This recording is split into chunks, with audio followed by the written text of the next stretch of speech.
कादिर साहब, आपसे आगाज़ करूँगा। बयानात तो काफ़ी तेज़ी से चलते जा रहे हैं और आज प्रेस कॉन्फ्रेंस भी की गई अज़मा बुखारी साहिबा की तरफ से।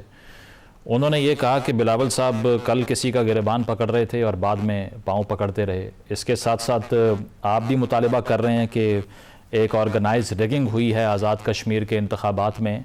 तो ये जो री इलेक्शन का आपका मुतालबा है, बिकॉज़ आपने इलेक्शन एजेंट कह दिया हसन मुर्तज़ा साहब ने, जो इलेक्शन कमीशन है उसको, अगर ये मुतालबा नहीं तस्लीम होता तो फिर पीपल्स पार्टी क्या करेगी? ये सिर्फ बयानात तक महदूद रहेगा या फिर इस पर आप एहतजाज करेंगे, पार्लियामान में इसको रेज़ करेंगे, क्या करेंगे?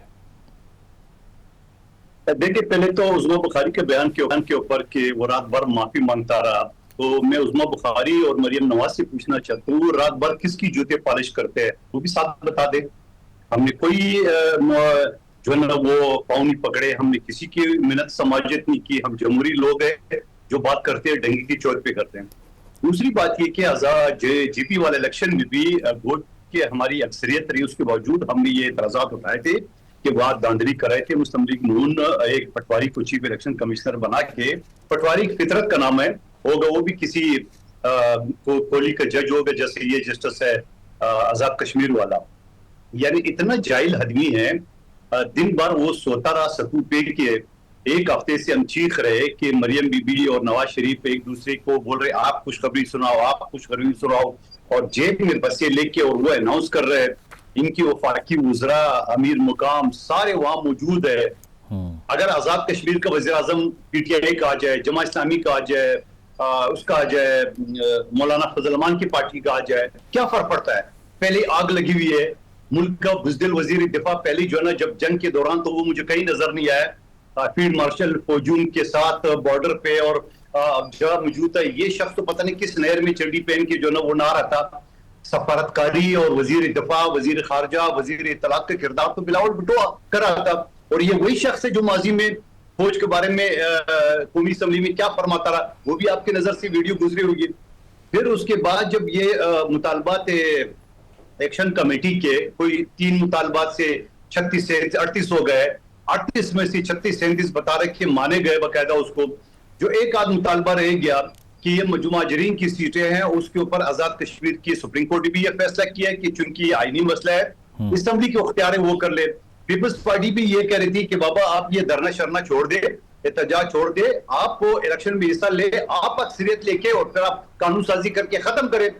इसी पे जल्दी पे तेल छिड़कने के लिए जैसा ख्वाजा आसिफ ने कहा ये कश्मीरी नहीं है कि ये जेबें तो पाकिस्तान की जो पंजाब की 10 सीटें है तो हमारी जेब में। मैं इंतजामिया को उम्मीदवारों के साथ ये वीडियो आपके सामने आए होगी, नहीं है तो मैं भेज देता हूं। तो आप मुझे बता दो कि जो मुतालबा नंबर 3 था उनका मुहाजिरीन के सीटों के हवाले से, तो वो तो वैसे मशकूक कर दिए। तो जब ये बात करने की क्या जरूरत है? फिर आप ये कह देते हैं, उसके साथ मुज़ाकरात करते हैं कि आप कह रहे थे ये दहशतगर्द है, ये फलाना। चलो होंगे दहशतगर्द, मैं नहीं कहता हूँ कि ये साफ लोग है, उसके अंदर यकीनन हिंदुस्तान का कोई काम कर रहा होगा, यानी यकीनन हिंदुस्तान हमारा दुश्मन है और वो काम कर रहा होगा। ठीक है, लेकिन ये सारी चीजें तो आप मुज़ाकरात से हल कर सकते हो। वहां पे आग लगी हुई है, वहां पे सड़कें बंद है, वहां पे जो खुराकी शॉर्टली मुझे शॉर्टली ये बता दें, मुझे ये बता दें 9 हल्कों पे आप कह रहे हैं 9 हल्कों पे धांधली हुई है जहां नून लीग जीती है, बाकी ठीक है, और इसको रेस कैसे करना है आपने, सोल्यूशन क्या है? हमने ये नहीं बोला, अच्छा, हमने ये नहीं बोला कि 9 पे धांधली हुई है बाकी पे नहीं हुई है।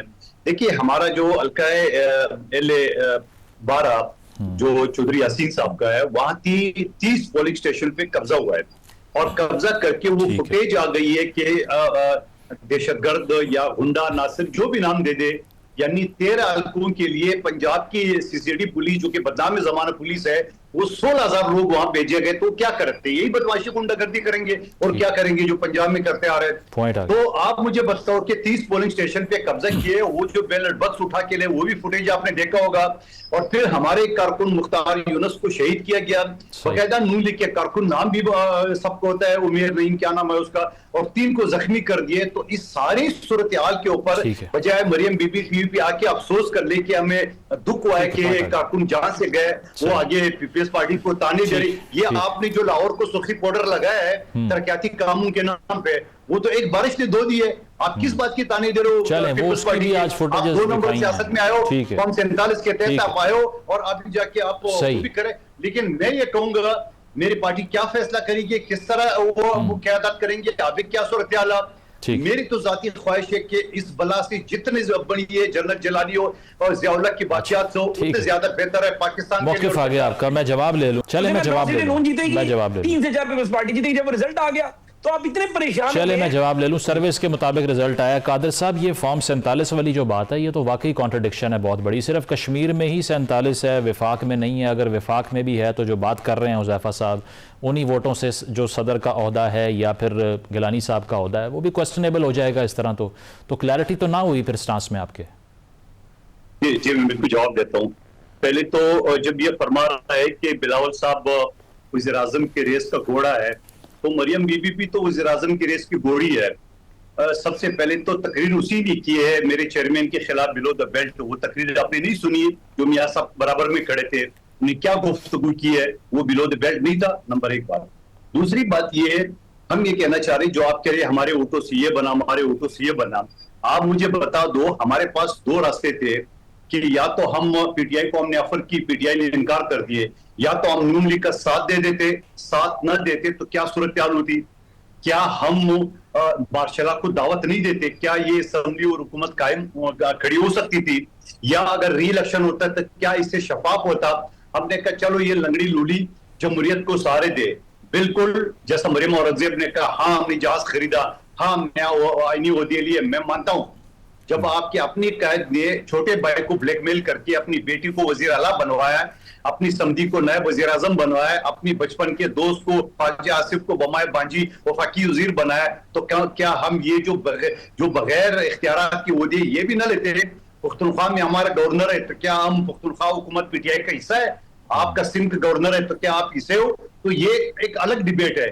देखिए सवाल ये सारी चीजें कि हम ये कहते हैं कि पाकिस्तान ने कश्मीर के लिए 5 जगह लड़ी है, हमने फौज ने शहादतें दी है, हमारी कबायली अवाम ने शहादतें वहां पे दी है। इस सूरत हाल में आप जल्दी पे तेल चढ़कने के लिए ये जो नादान दोस्त तो या जो भी आप उनका नाम दे दे, ख्वाजा आसिफ को, राना सनाउल्लाह को, इसको इन तरह बयानात की क्या जरूरत है। चलो मैं थोड़ी देर के लिए फर्ज कराता हूँ, खुदा ना खास्ता कल मुस्लिम लीग नून के वजीर आजम बन जाता है आजाद कश्मीर का, तो क्या वजीर आजम आजाद कश्मीर जो ना इनका 4 दिन टिक सकेगा? जहां पीपल्स पार्टी भी खिलाफ होगी, जहां पीटीआई भी खिलाफ होगी, जहां मौलाना साहब की पार्टी भी खिलाफ होगी, जहां वहां पे एक्शन कमेटी भी होंगी, ये क्या मतलब वो करें? मैं तो ये कहता हूं कि उनकी कब्र की खुदाई जो है ना वो आजाद कश्मीर से शुरू होते इस्लामाबाद से होते हुए पंजाब पहुंचेंगी। ये इनको इस चीज का ख्याल नहीं है कि पीपल्स पार्टी जब अपना जो कंधा हमने इस जनाजे को, लेकिन कादिर साहब एक तनकीद एक तनकीद सुन लें। कादिर साहब, पीपल्स पार्टी की रविश के बारे में ये कहा जाता था कि वो नताइज को तस्लीम कर लिया करती है इंतखाबात के, क्योंकि नताइज तस्लीम ना करने से ज़्यादा केओस आ जाता है। 2013 में जरदारी साहब ने कहा था, आरोज का इलेक्शन है लेकिन मानते हैं इसको। अब आकर ये आपकी तो फिलॉसफी चेंज नहीं हो गई पार्टी की? नहीं, हमने जीबी का इलेक्शन को भी न चाहते हुए भी तस्लीम किया है। आपके सामने सारी सूरत मैंने रखी, सीसीडी की बदमाशी और प्रिजाइडिंग जो चीफ इलेक्शन कमिश्नर और एनओसी वगैरह सारी चीजें आपके सामने रखी, हमने फिर भी तस्लीम की है। लेकिन इस इलेक्शन के भी हम ये कह रहे हैं कि जब आपका जाहिल हुआ चीफ इलेक्शन कमिश्नर, मैं इसको जाहिल कहूंगा और मैं दोबारा कहूंगा, हुज़ैफा रहमान साहब भी वकील है, मैं इनका शजरा निकालूंगा कि इसने जो केसेस किए होंगे वो भी 2 नंबर के होंगे, क्योंकि इतना बड़ा जाहिल ये चीफ इलेक्शन कमिश्नर है कि वो किसी वीडियो को मानता है, किसी चैनल को इसमें बयान देता है, जो हार जाता है इस तरह बयान करते हैं।